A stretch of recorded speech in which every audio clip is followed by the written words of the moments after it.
అందరికీ నమస్కారం అండి. శ్రీశైల మహాక్షేత్రంలో ధర్మపదం పీఠం మీద నాకు ఉపన్యసించేటువంటి అవకాశం ఇచ్చినటువంటి దేవస్థానం కమిటీ వారికి, ఈవో గారికి, ప్రత్యేకంగా నా మిత్రులు ఎం కృష్ణకిషోర్ గారికి మనఃపూర్వక ధన్యవాదాలు తెలియజేసుకుంటున్నాను. ఈ పీఠం మీద నేను ఉపన్యసించినటువంటి ఉపన్యాసాన్ని నా సెల్తో రికార్డ్ చేసి అది ఇప్పుడు మీకు విడుదల చేస్తున్నాను. మీరందరూ పూర్తిగా చూసి ఆదరిస్తారని మీకు అందరికీ కృతజ్ఞతలు తెలియజేసుకుంటూ ధన్యవాదం. ప్రసంగాలు భగవంతుడు భక్తులకు అందాలన్న సదుద్దేశంతో నిర్వహిస్తున్నారు. అందులో భాగంగా ఈవేళ గుంటూరు వాస్తవ్యులు, ఆధ్యాత్మికవేత్తలు, ధర్మ సందేహాలు ఎన్నున్నా నివృత్తి చేయగలిగినటువంటి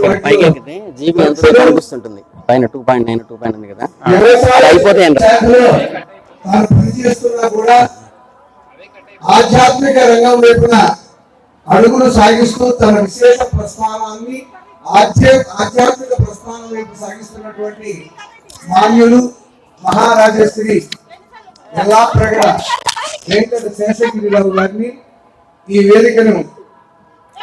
వేదికపైకి వచ్చి వారి యొక్క అమృతోపమానమైనటువంటి ఆధ్యాత్మిక సుధను మనందరికీ అందించవలసిందిగా సవినయంగా కోరుతూ అందరూ కూడాను శ్రద్ధగా ఆలకించవలసిందిగా వారి మాటల్ని కోరుతూ వారికి అందజేస్తున్నాను.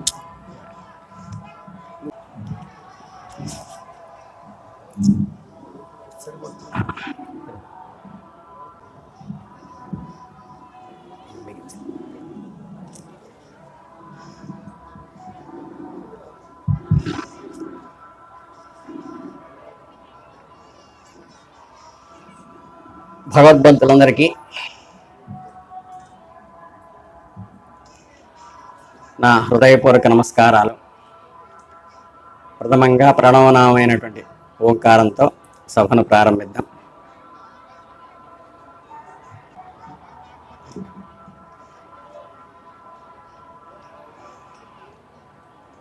హరే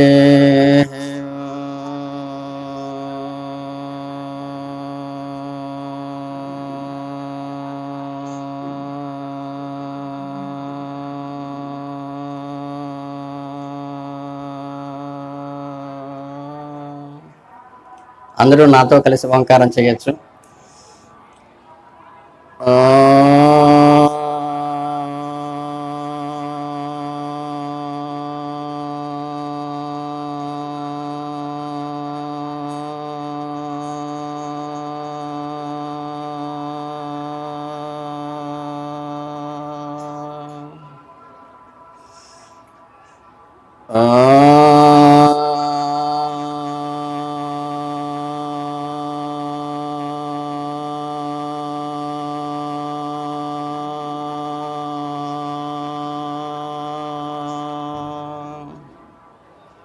గురుర్బ్రహ్మా గురుర్విష్ణుః గురుర్దేవో మహేశ్వరః గురుస్సాక్షాత్ పరబ్రహ్మ తస్మై శ్రీ గురవే నమః. అందరికీ శుభాభినందనలు. నాకు ఏదో జన్మలో చేసినటువంటి పూర్వపుణ్య ఫలం వల్ల ఇంతమంది భగవద్భక్తుల మధ్యలో కూర్చుని నేనేదో 4 ముక్కలు చెప్పేటువంటి అవకాశాన్ని పెద్దలందరూ చాక మనస్ఫూర్తిగా ఆశీర్వచనపూర్వకంగా నాకు అందించడం జరిగింది. కాకపోతే ఇందులో ప్రధానంగా ఏంటంటే అవకాశాలు అనేవి అందరికీ అనుగ్రహం లేకుండా రావు.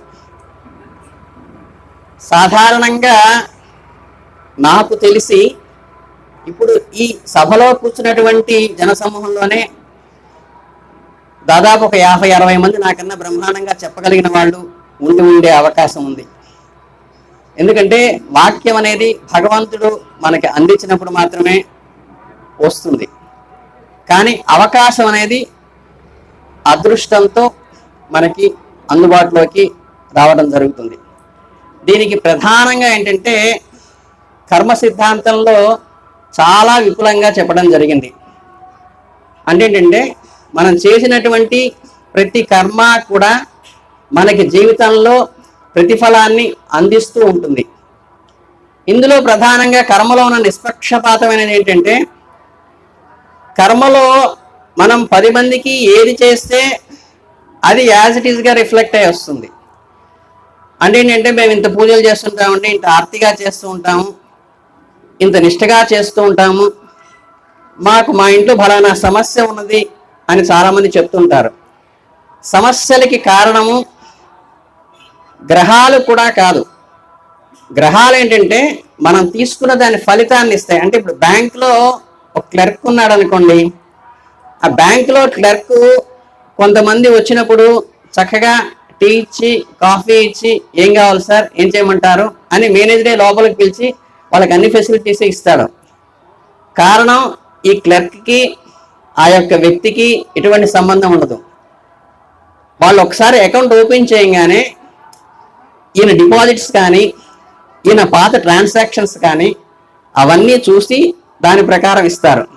అలాగే ఒక ఫీల్డ్ ఆఫీసర్ వచ్చి ఇంటికి వచ్చి అమ్మ మీరు లోన్ కట్టలేదు అని జప్తు చేయడానికి వస్తాడు. ఈ జప్తు చేసేటప్పుడు కూడా ఈ బ్యాంక్ క్లర్క్కి కానీ ఆ వ్యక్తికి కానీ ప్రత్యేకమైన విరోధం ఏమీ ఉండదు. కేవలం ఆయన లాంగ్ స్టాండింగ్గా డ్యూస్ కట్టకపోవడం వల్ల మాత్రమే ఎలా అయితే వస్తుందో కర్మ సిద్ధాంతంలో కూడా నవగ్రహాలు చేసేటువంటి పనిదే.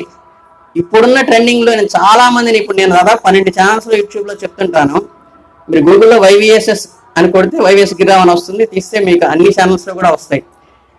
ఇక్కడ చాలామంది ప్రవచనకర్తలకి ఎన్కాష్మెంట్ చేసుకోవడానికి, అంటే మా వాళ్ళు నన్ను ఏమన్నా మళ్ళీ ఇబ్బంది పెడతారేమో తెలియదు కానీ ఎన్కాష్మెంట్ చేసుకోవడానికే చేస్తారు. మనం చేసే ప్రతిఫలము కూడా గ్రహాలు ఏ రూపంలో ఇస్తాయి అంటే మనం చేసేటువంటి శుభం యొక్క పుణ్యం ఫలితాన్ని పుణ్యకర్మలు ఇస్తాయి, చెడు ఫలితాన్ని ఎలా ఇస్తాయో ఆ గ్రహం శని వచ్చింది, శని మందుడు అనుకోండి. జనరల్గా ఏలినాటి శని, అర్ధాష్టమ శని, అష్టమ శని, శని మహర్జన శని, శని అంతర్దశ శని వచ్చిందండి, చాలా ఇబ్బందిగా ఉందని ఏదో ఒక ప్రవచనకర్తను మనం ఆశ్రయించటం, వాళ్ళేమో దీనికి ఈ జపం చేయండి, ఈ హోమం చేయండి, ఈ మంత్రం చేసుకోండి, ఈ నీలం ధరించండి, ఆ నీలం కూడా ఇన్ని క్యారెట్లు నీలం తీసుకోమని చెప్పరు ఎవరికి. అది మా దగ్గరే దొరుకుతుంది, మేమే పూజలో పెట్టి ఇన్ని నెలలు జపం చేసి మీకు కాబట్టి ఇస్తున్నాము అని చెప్పడం కూడా జరుగుతూ ఉంటుంది. దీనికి చాలామంది లోబడిపోయి వాళ్ళందరినీ ఆశ్రయించి పరమాత్మైన శివుడు అక్కడ ఉండంగా మనకి శివుణ్ణి ఆశ్రయించం కదా, ఈ మానవ మాతృలైన వాళ్ళని ఆశ్రయించి అవి జరగకపోవటం వల్ల వాళ్ళు చెప్పినవి ధర్మశాస్త్రం మీద ధర్మం మీద విరక్తి పుట్టేటువంటి పరిస్థితి చేసినది శాస్త్రము ధర్మము కాదు, కేవలం ఈ లౌకికమైన మనలాగా ఉన్నటువంటి వీళ్ళు చేస్తున్నటువంటి కొంతమంది వ్యక్తులు చేస్తున్నటువంటి లోపము. దీనికి ప్రధానంగా చేసుకోవాల్సింది ఏంటంటే ఇప్పుడు నా వ్యక్తిగత జీవితంలోనే నేను ఉదాహరణ చెప్పాలంటే నాకు చక్కగా శని మహర్దశ స్టార్ట్ అయినప్పుడు అందులో శని మహర్దశలో శని అంతర్దశ మొట్టమొదటి స్టార్ట్ అవుతుంది. అందులోనే నాకు ఏలినాటి శని వచ్చింది.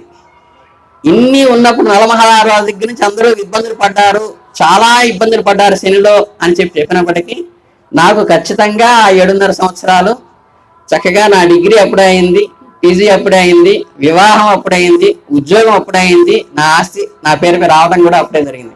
మరి ఇన్ని శుభకార్యాలు ఈ బ్యాడ్ పీరియడ్లో ఎలా జరుగుతాయి అని కనుక మనం పరిశీలిస్తే మనం ఎప్పుడూ కూడా చెడు గ్రహాలు మనకి చెడు చేయవు. మనం చేసిన కర్మ యొక్క చెడు ఫలితాన్ని దాని పీరియడ్లో అది ఇస్తుంది.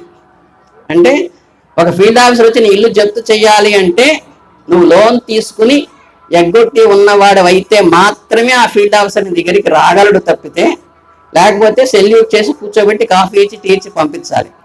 అలాగే శుభగ్రహము బ్రహ్మాండంగా రాజయోగం ఉందండి, శుక్ర మహాదశ నడుస్తుంది నేను చెప్పారనుకోండి, వారికి ఏ రాజయోగము నడవదు. కారణం ఏంటంటే అది మనం చేసినటువంటి మంచి కర్మ యొక్క ఫలితాన్ని మాత్రమే అది ఇవ్వగలదు. అంతే తప్పితే తన సొంతంగా మనకి శుభం కలిగజేసే అవకాశం ఏమీ లేదు. అంటే మన బ్యాలెన్స్ ఎంత ఉన్నదో చూసుకుని దాని ప్రకారం మాత్రమే మనకి ఫలితాన్ని ఇస్తాయి. కాబట్టి మనకి చెడు బ్యాలెన్స్ ఏమీ లేనప్పుడు గ్రహస్థితి ఎంత చండాలంగా ఉన్నా సరే అవి మిమ్మల్ని ఏమీ చేయలేవు.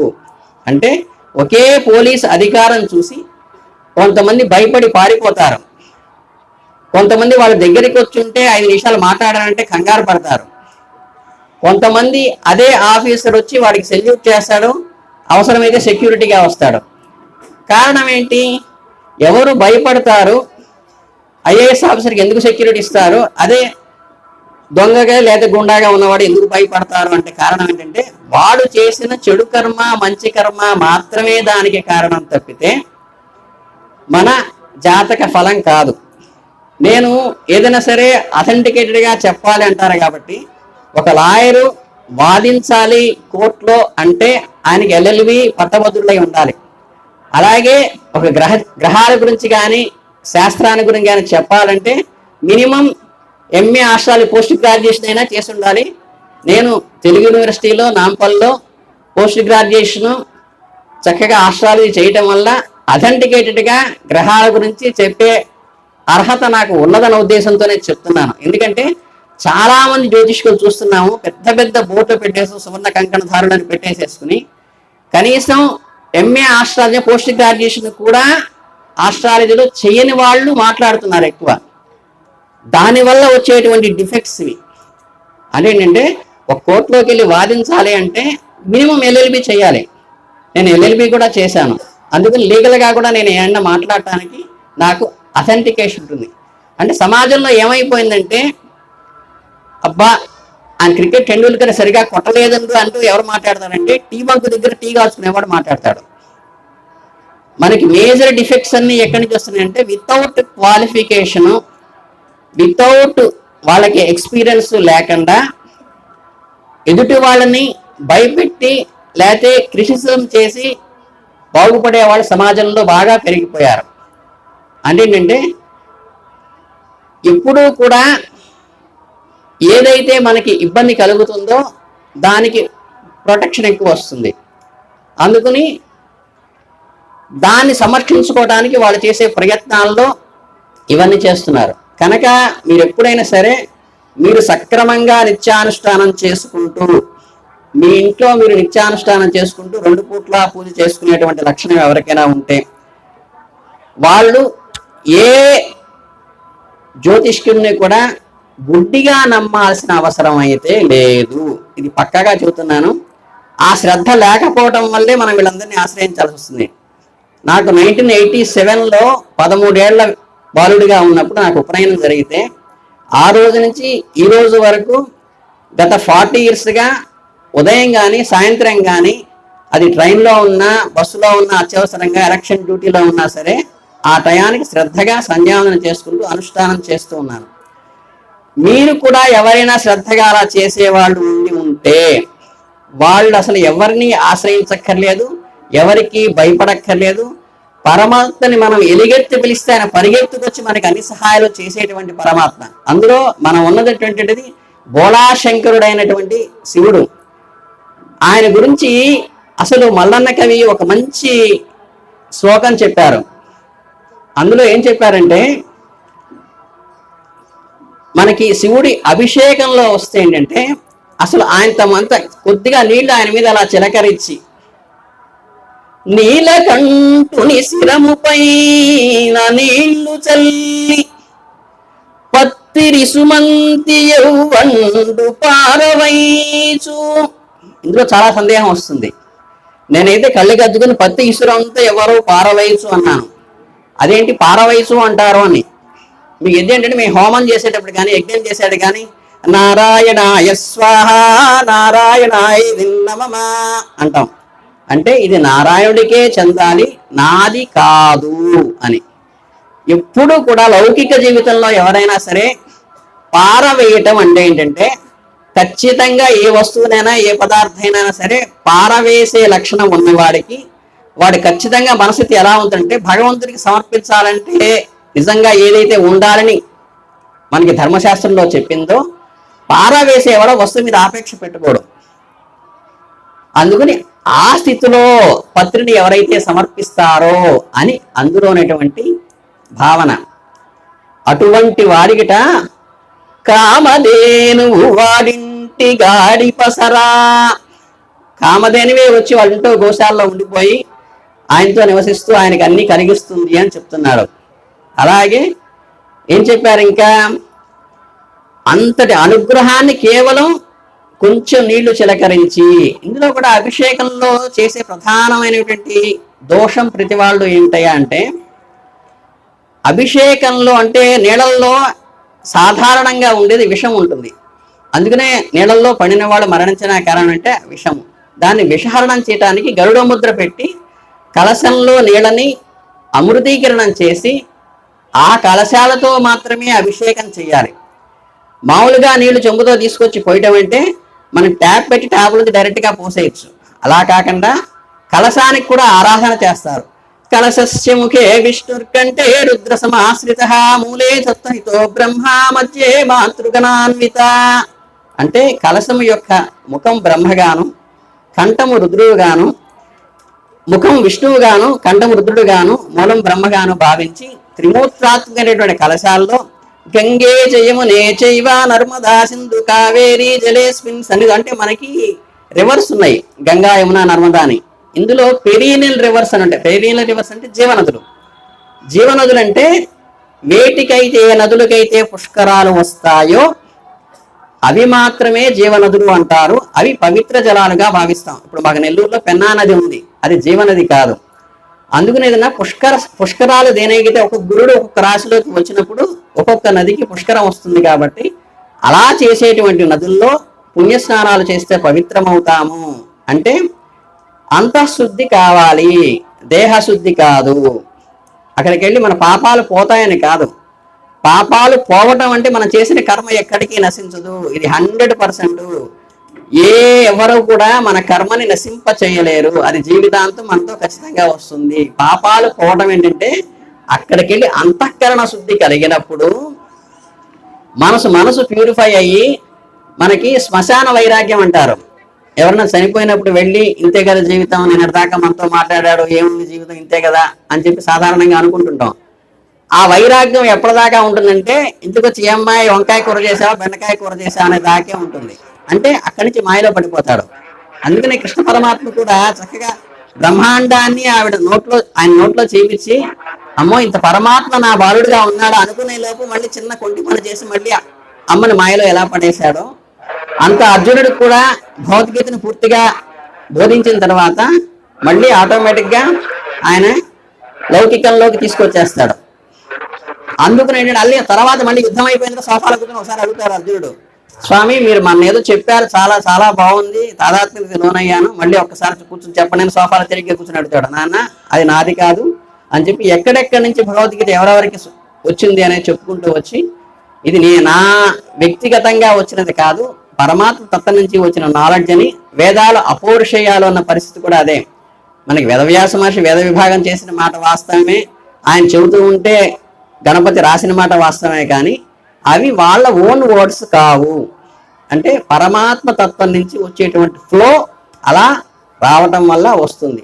అందుకనే మీకు అందరికీ కూడా నేను చెప్పేది, నిజంగా ఎవరికైనా సమస్య ఉంటే, ఇళ్లల్లో బాధలు ఉంటే, నిజంగా ఆవేదన ఉంటే దయచేసి చెప్తున్నాను, ఎవ్వరూ మానవ మాతృని ఆశ్రయించకుండా మీ నిత్యానుష్ఠానం ఏదైతే చేసుకుంటారో, ఏ స్వామినైతే మీరు నిత్యం అర్చిస్తున్నారో ఆయన దగ్గర కూర్చుని మనస్ఫూర్తిగా ఆదరతతో, ఏంటయ్యా శివయ్య నాకు ఇట్లా చేశావు, నాకు ఇది చెయ్యవా, నువ్వు చేసి పెట్టవా అని కనుక అక్కడ శివుడు ఉన్నాడనే భావనతో ఎవరైతే కళ్ళనీళ్ల పర్యంతం అయ్యా ఆయనకి